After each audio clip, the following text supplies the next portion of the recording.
ഒറ്റ കാര്യമേ ഉള്ളൂ അമ്മ. ഇപ്പം ഞാൻ പറഞ്ഞില്ലേ നേരത്തെ ചോദിച്ച കാര്യത്തിന് ആനന്ദമായി ട്വീറ്റ് ചെയ്തപ്പോൾ എന്തോന്ന് ചോദിച്ചാൽ അമ്മ ഉത്തരം പറഞ്ഞ ഉത്തരമുണ്ട്. ഞാൻ ഒന്നും പ്രതീക്ഷയല്ല, എല്ലാം വന്നു ചേർന്നതാണ്. അതെ, തീർച്ചയായിട്ടും. അപ്പോൾ ഈ മദേഴ്സ് ഡേയിൽ എനിക്ക് തോന്നുന്നത് കൊടുക്കാൻ പറ്റിയ ഏറ്റവും വലിയ മെസ്സേജ് എന്ന് പറയുന്നത്, നമസ്കാരം, ഇന്ന് മദേഴ്സ് ഡേ ആണ്. അതുകൊണ്ട് തന്നെ നമ്മുടെ കൂടെയുള്ള ഗസ്റ്റിനും ഒരുപാട് പ്രത്യേകതകളുണ്ട്. അതിലൊന്നെന്ന് പറയുന്നത് എൻ്റെ അമ്മയ്ക്കും ഇന്ന് നമ്മുടെ കൂടെയുള്ള അമ്മയ്ക്കും ഒരേ പേരാണെന്നുള്ളതാണ്. ഓക്കെ, നിങ്ങൾക്ക് ആ താറ് കണ്ട് ഏകദേശം രൂപം കിട്ടിയിട്ടുണ്ടാവും. ആനന്ദ് മഹീന്ദ്ര വരെ ട്വീറ്റ് ചെയ്തിട്ടുള്ള A to Z മണിയമ്മയെക്കുറിച്ച് ഞാൻ പറയുന്നത്. എന്തായാലും നമുക്കിന്ന് മണിയമ്മയുടെ ആ ഒരു ഡ്രൈവിങ്ങിലേക്ക് വന്ന കാര്യങ്ങളും എങ്ങനെയാണ് വണ്ടി ഓടിച്ച് തുടങ്ങിയതെന്നും അങ്ങനെയുള്ള ഒരുപാട് കാര്യങ്ങൾ ചോദിക്കാനുണ്ട്. കാരണം ഒരുപാട് പേർക്ക് പ്രചോദനമായേക്കാവുന്ന ഒരു കാര്യമായിട്ട് നമുക്ക് കാണുകയും ചെയ്യാം. അപ്പോൾ എന്തായാലും നമുക്ക് ആദ്യം പുള്ളിക്കാരത്തിൽ പരിചയപ്പെടാം, എന്നിട്ട് കാര്യങ്ങളൊക്കെ പറയാം.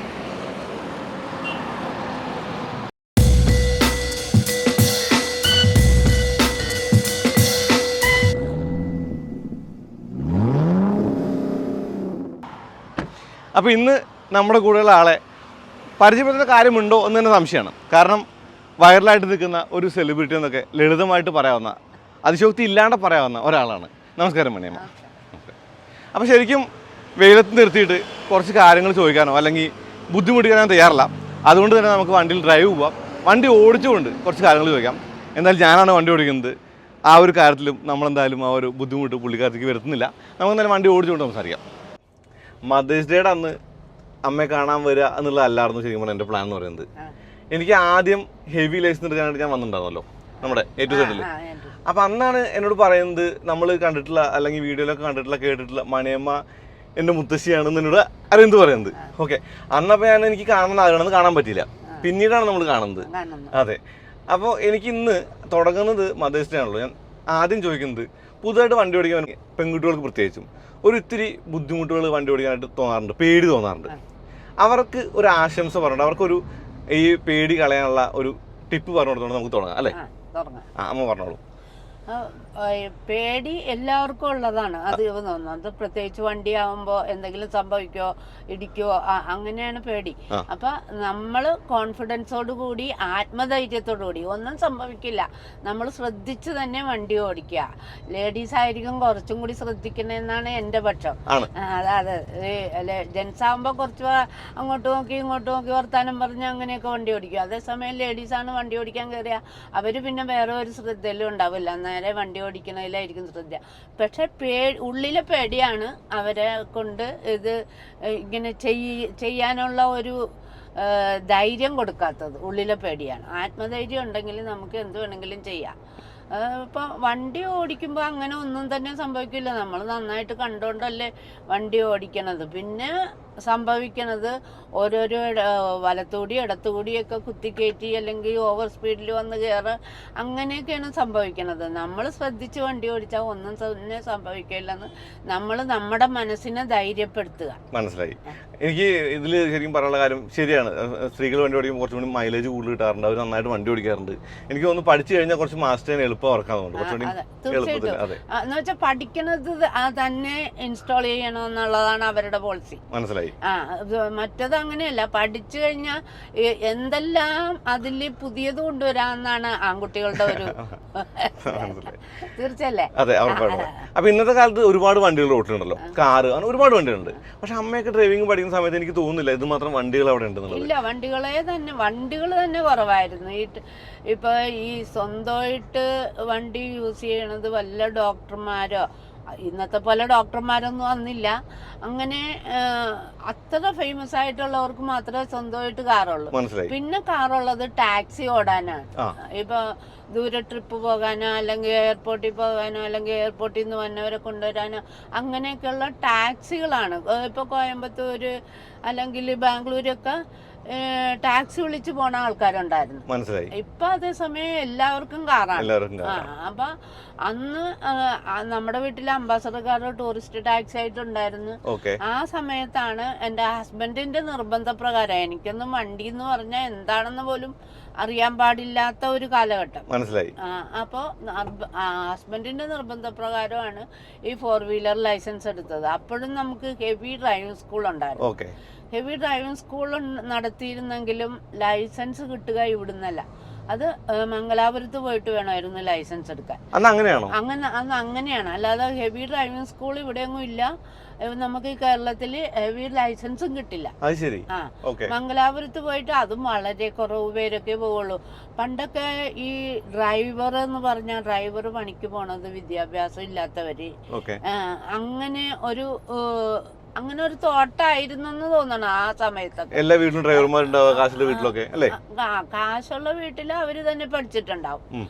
അല്ലാത്തത് ഡ്രൈവർ കൂലിക്ക് വെച്ച് ഓടിക്കണം. ഇപ്പൊ ഈ ഹെവി വണ്ടികളാണ് അന്നേരം കൂടുതലായിട്ട് യൂസ് ചെയ്തിരുന്നത്. അതായത് ട്രാൻസ്പോർട്ടിങ്, ഇപ്പൊ ഐലൻഡിൽ നിന്ന് കപ്പലിൽ വന്ന സാധനങ്ങൾ ഓരോ സ്ഥലത്തോട്ടും കൊണ്ടുപോകാനായിട്ട് ലോറിയാണ് കൂടുതൽ. ബസ്സും ഉണ്ടായിരുന്നു, ബസ് സർവീസ് ഉണ്ടായിരുന്നു, പിന്നെ ലോറിയാണ് ട്രാൻസ്പോർട്ട് കൂടുതലും നടത്തിയിരുന്നത്. അപ്പൊ ഹെവി ലൈസൻസ് എടുക്കുന്ന ആളുകൾ ലോറി ഓടിക്കാനാണ് കൂടുതൽ ഹെവി എടുത്തിരുന്നത്. ബസ് ഓടിക്കല് വളരെ കുറവ്. ബസ്സൊന്നും ഇന്നത്തെ പോലെ ഇല്ലല്ലോ, വളരെ കുറവ് ബസ്സുകളൊക്കെ ഉണ്ട്. അപ്പൊ അന്നൊക്കെ ഈ ബസ് ലോറി ഓടിക്കാൻ വേണ്ടിയാണ് എല്ലാവരും ഹെവി ലൈസൻസ് എടുത്തിരുന്നത്. അപ്പൊ അത് മംഗലാപുരത്ത് പോയിട്ടാണ് എടുക്കുക. അത് ഒരുവിധമുള്ള സാധാരണക്കാരാണ് ഈ ലൈസൻസ് എടുക്കാൻ വന്നത്. അവർക്ക് അങ്ങോട്ടുള്ള ട്രാൻസ്പോർട്ട് ചാർജ് അങ്ങനെയൊക്കെ പോയ വന്നം, അവിടെ ഒരു ദിവസം നിൽക്കണം, അങ്ങനെയൊക്കെ ഉള്ളത് ചെലവ് അവർക്ക് വഹിക്കാനായിട്ട് അത്ര നിവൃത്തിയില്ലാത്തവരായിരുന്നു. അല്ല അത്ര പെട്ടെന്ന് ഓടിപ്പോയിട്ട് ഇങ്ങോട്ട് വരാൻ. ഇപ്പൊ മംഗലാപുരത്ത് പോകണമെങ്കിലും ഈസിയാണ്, റോഡും ഈസിയാണ്, വഴി ഈസിയാണ്. അപ്പൊ അന്നൊക്കെ ആ മംഗലാപുരത്ത് പോയി ലൈസൻസ് എടുക്കാനുള്ള ആ ഒരു ബുദ്ധിമുട്ട് എൻ്റെ ഹസ്ബൻഡ് ഐലൻഡ് ട്രാൻസ്പോർട്ടില് കോൺട്രാക്ട് വർക്കും ഉണ്ടായിരുന്നു. അപ്പൊ കൂടുതൽ അങ്ങനെയുള്ള ഒരു വിഷമസ്ഥിതി എന്ന് വെച്ചാൽ ലോറി ഡ്രൈവർമാരെ കിട്ടാൻ ചാൻസ് ഇല്ല. അപ്പൊ അങ്ങനെ വരുമ്പോ അവർക്ക് ലൈസൻസ് ഇല്ലാത്തതുകൊണ്ടാണ്. വണ്ടി ഓടിക്കാൻ എല്ലാവർക്കും തന്നെ അറിയാം, പക്ഷെ ലൈസൻസ് ഇല്ലാതെ വണ്ടി കൊടുക്കൂലല്ലോ. അപ്പൊ അങ്ങനെ ആലോചിച്ച് നമ്മുടെ RT ഓഫീസ്, പിന്നെ എല്ലായിടത്തും DTC മിനിസ്റ്റർ ലെവലിലൊക്കെ പോയിട്ട് നമുക്ക് ഈ കേരളത്തിന് ഹെവി ലൈസൻസ് തരാൻ അവരോരോ ബുദ്ധിമുട്ടുകൾ പറയണം. എന്ന് വെച്ചാൽ അവർക്ക് അതിനെപ്പറ്റി അവരും അത്ര അധികം ചിന്തിച്ചിട്ടില്ലായിരുന്നു എന്ന് തോന്നുന്നു. അങ്ങനെയാണ് നമ്മൾ കോടതിയിലൊരു കേസ് ഫയൽ ചെയ്ത് എന്തുകൊണ്ട് ഈ കേരളത്തിന് ഹെവി സ്ഥലത്തുണ്ടല്ലോ, പക്ഷെ നമുക്ക് ധാരാളം ഓപ്പർച്യൂണിറ്റി ഇവിടെ ഉണ്ട്.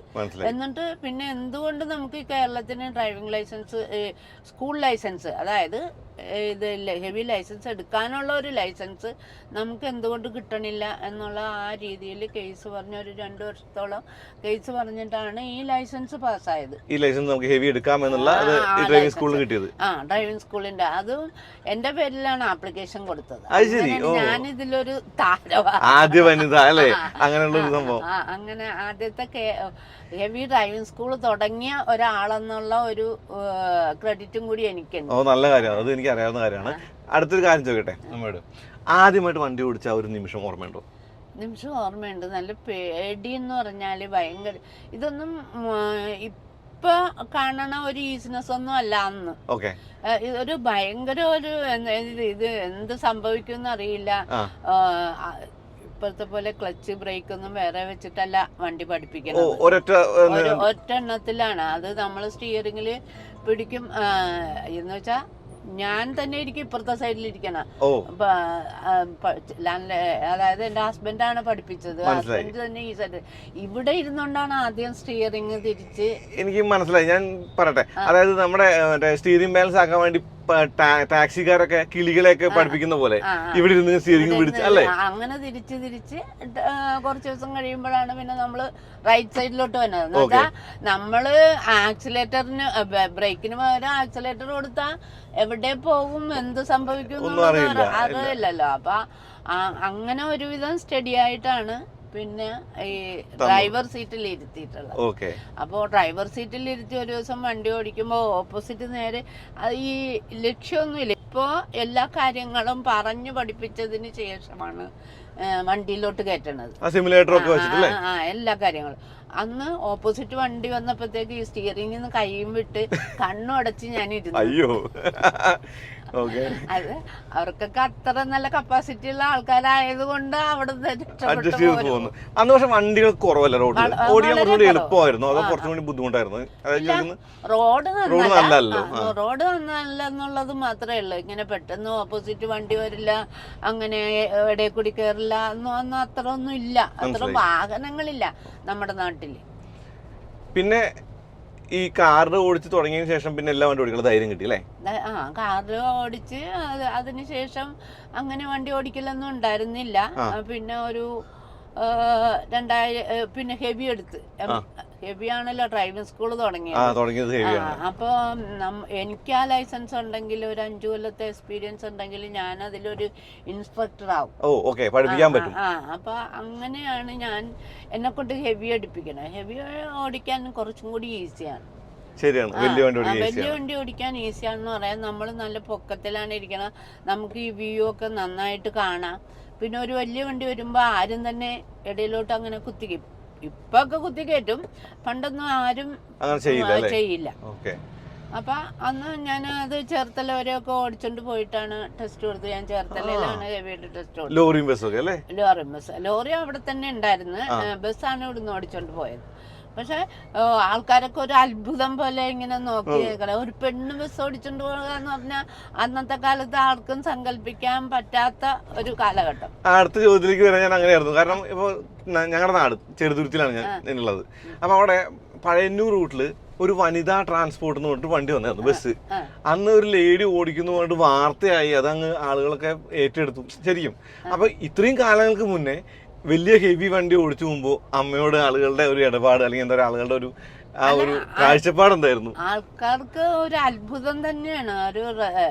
അങ്ങനെയാണ് എനിക്ക് കൂടുതൽ റെസ്പെക്ട് കിട്ടാൻ. ഇത്ര ഇങ്ങനെ വാഹനമൊക്കെ ഓടിക്കുന്നുണ്ടല്ലോ എന്നുള്ള ഒരു റെസ്പെക്റ്റ് ആണ് എനിക്ക് കിട്ടിയിട്ടുള്ളത്. അടിപൊളി.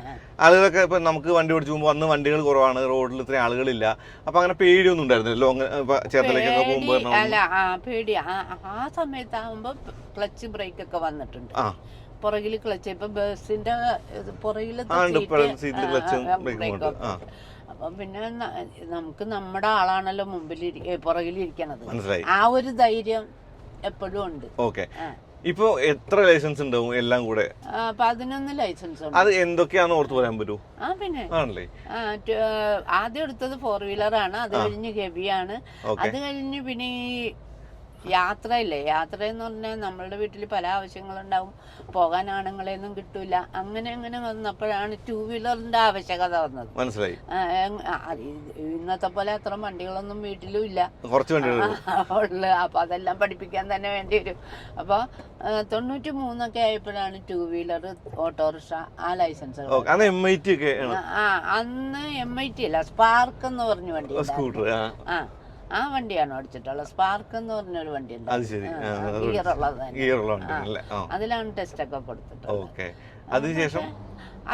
അതിനുശേഷം 3 വീലർ. അത് കഴിഞ്ഞൊരു 2014 ആയപ്പോഴാണ് നമ്മളിങ്ങനെ എക്യുപ്മെന്റ്സിലോട്ട് കടന്നത്. ഇത് നമുക്ക് കൺസ്ട്രക്ഷൻ കമ്പനിയും കൂടി ഉള്ളത് കൊണ്ട് നമുക്ക് ധാരാളം എക്യുപ്മെന്റ്സിന്റെ ആവശ്യമുണ്ട്. JCB, ക്രെയിൻ, ഫോർക്ക് ലിഫ്റ്റ് അങ്ങനെയുള്ള.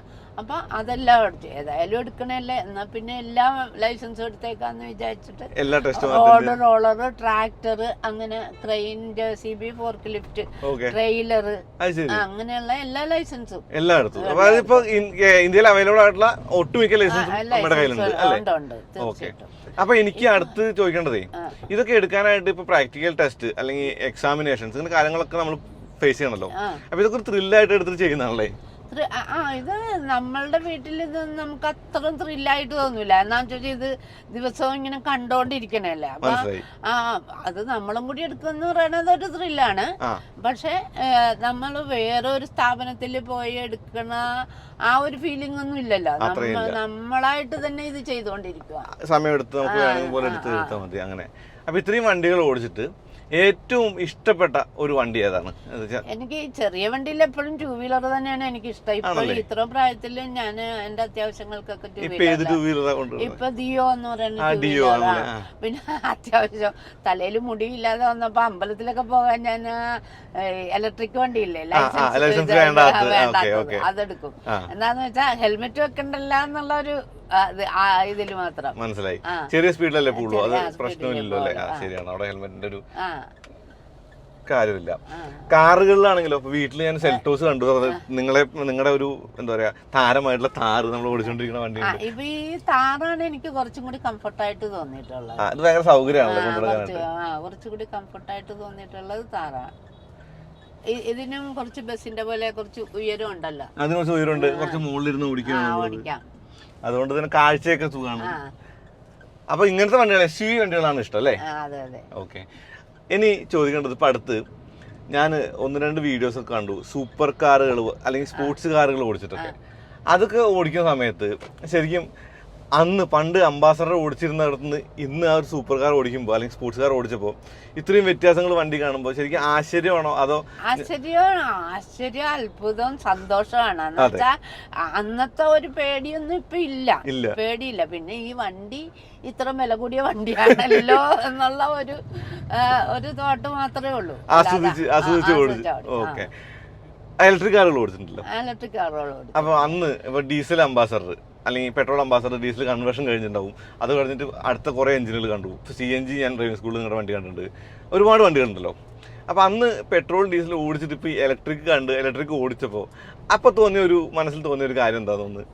ഈസിയാണ് എന്ന് വെച്ചാൽ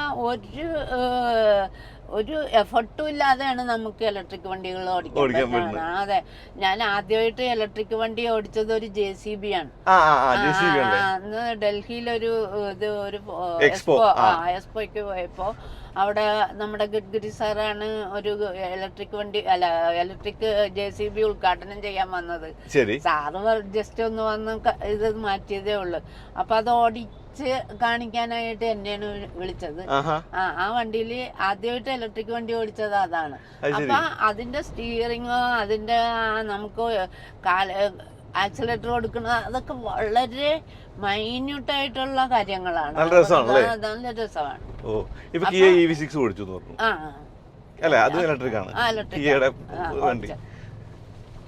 അപ്പൊ ഇന്ന് ശരിക്കും ആ ഒരു കാലഘട്ടത്തിൽ അതെ, അന്ന് ബസ്സിന്റെ സ്റ്റിയറിംഗ് ഒക്കെ തിരിയാനൊക്കെ നല്ലൊരു പാടുണ്ട്. പവർ സ്റ്റിയറിംഗ് അല്ല. ഇപ്പൊ അതേസമയം ഏത് വണ്ടി ഓടിക്കാനും ഈസിയാണ്. ഇപ്പം ഫോർക്ക് ലിഫ്റ്റ് എനിക്ക് കുറച്ചും കൂടി മറ്റേ എക്യുപ്മെന്റില് ഞാൻ കുറച്ചും കൂടി കൂടുതലായിട്ട് ഓടിക്കുന്നത് ഫോർക്ക് ലിഫ്റ്റ് ആണ്. ഫോർക്ക് ലിഫ്റ്റ് എന്നൊക്കെ പറഞ്ഞാൽ ഓട്ടോമാറ്റിക്, അതൊക്കെ ഓടിക്കാൻ ഒരു പ്രയാസവും ഇല്ല, ആർക്കും പേടിക്കാനുള്ള ഒരു പ്രശ്നങ്ങളും ഇല്ല. ഇപ്പൊ റൂട്ടിലെ വളർച്ച അന്ന് മുതൽ ഇന്ന് വരെ കണ്ടുകൊണ്ടിരിക്കുകയാണല്ലോ, പലവിധമായ വണ്ടികൾ, പല കൈൻഡ് ഓഫ് എക്യുപ്മെന്റ്സ്. അപ്പൊ അങ്ങനെ കണ്ടുവന്ന ഒരാളെന്ന നിലയ്ക്ക് ശരിക്കും ഈ ഒരു കാര്യത്തിലൊക്കെ പങ്കാളി ആവാൻ കൂടി പറ്റിയിട്ടുണ്ടല്ലോ. എല്ലാ തരത്തിലുള്ള വണ്ടികൾ ഓടിച്ചിട്ടുണ്ട്, കണ്ടിട്ടുണ്ട്, ഒരുപാട് റെക്കഗ്നീഷൻ ഒക്കെ കിട്ടിയിട്ടുണ്ടെങ്കിലും ഈ അടുത്ത് ആനന്ദ് മഹീന്ദ്ര അമ്മയെ കുറിച്ച് ട്വീറ്റ് ഉണ്ടായല്ലോ, അത് കണ്ടപ്പോ എന്താ തോന്നിയത്? വളരെ സന്തോഷം തോന്നി. എന്നാൽ ഞാനിതില് ഇത്രക്കൊന്നും ഞാൻ പ്രതീക്ഷിച്ചിട്ടൊന്നും അല്ല ഈ കാര്യങ്ങളൊക്കെ ചെയ്യണത്. ഞാൻ ഓട്ടോമാറ്റിക് എൻ്റെ പ്രവൃത്തികൾ ചെയ്യുന്നുണ്ടെന്നുള്ളതേ ഉള്ളൂ.